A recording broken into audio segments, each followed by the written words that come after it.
So again, so with how the Christians have to create, when they create, man is created, God created. right.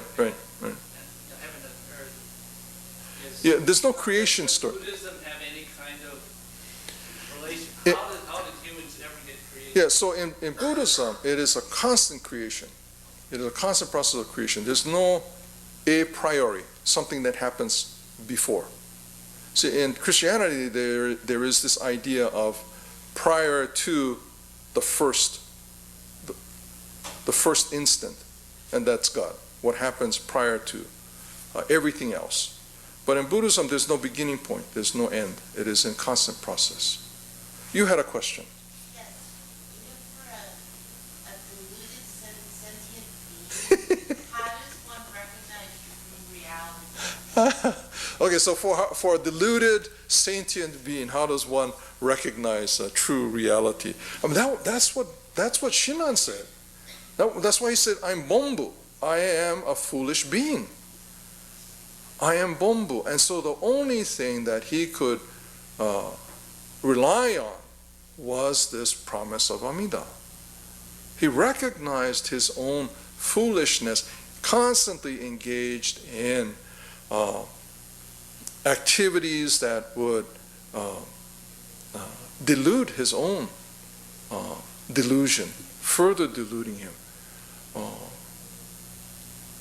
How does one begin to recognize that?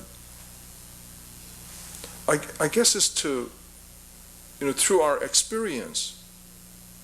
Are we making progress, or are we making meaningful changes in our view of the world? And are those changes significant? Do they have substance in terms of what I experience as a human being? But what Shinran is saying is, I am Bombu, I'm a foolish being. That even as I try to discover what is true and real, it is simply a delusion of my own inability to see things clearly. And so all the more Shinran relied upon infinite wisdom, infinite compassion to move him toward enlightenment. That this process that began, that we are immersed in, moves us toward enlightenment. Enlightenment is not somewhere else. Enlightenment, infinite wisdom, infinite compassion cannot be somewhere else. It's only our own inability to see things clearly that prevents us from experiencing the presence of enlightenment. It can't be somewhere else. Although we talk about Pure Land being 10 billion Buddha lands to the west, or other shore, during Ohigan time we talk about other shore.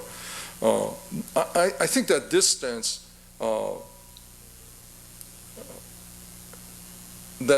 really is a matter of my inability to see.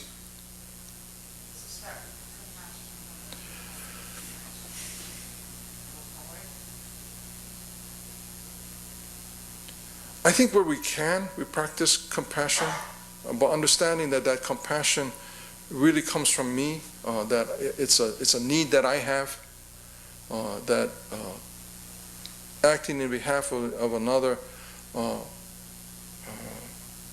still has some of me in that. But that's not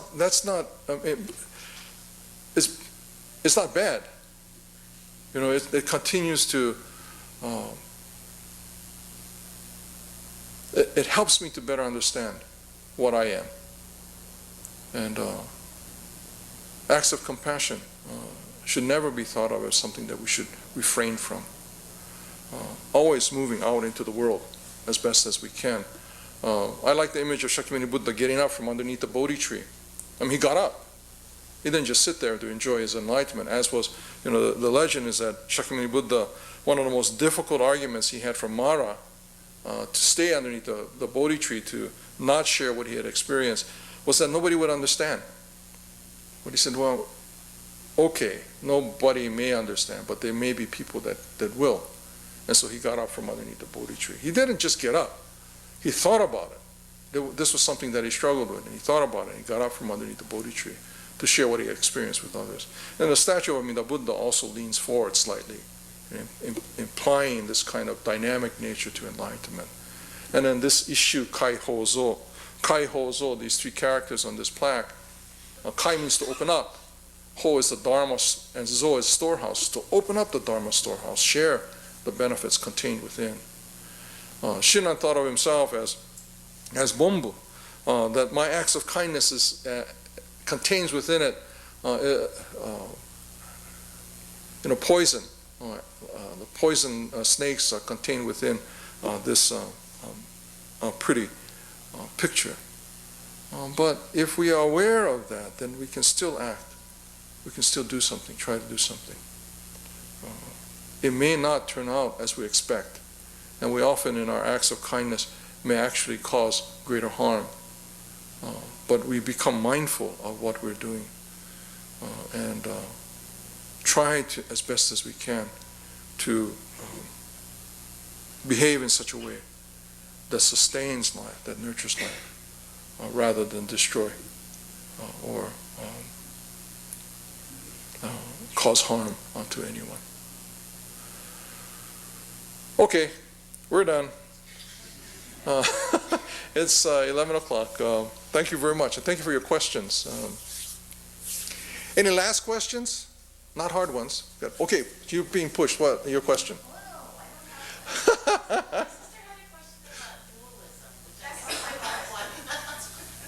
Oh, dualism is easy. There's no dualism. Our mind divides everything into likes and dislikes.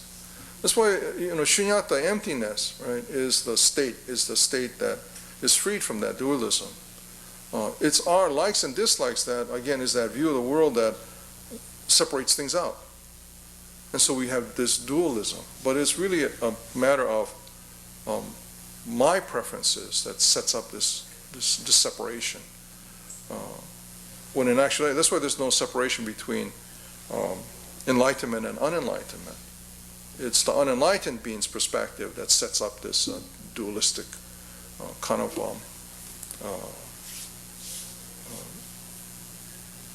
interaction between this and other, me and you. It's that narrow perspective that results in this kind of separation. Okay? So there is no dualism. Only in the unenlightened mind is there separation. That's why we can say there's no me. Three things that characterize the teachings of the Buddha. One was everything changes. Second was there's no me, no soul, and no me. And third was that we experience difficulties, but that those difficulties can be resolved. That no me is possible because we're all interrelated, and we're interconnected, interdependent. That there's no separation between me and you. It's only our kind of illusion that divides things into categories, and those categories begin to once we have that initial category between me and you, like and dislike, then the many categories begin to get established, and we have many different kind of separations that take place. But that's all in your mind. Don't worry about it. Okay. All right. Thank you very much.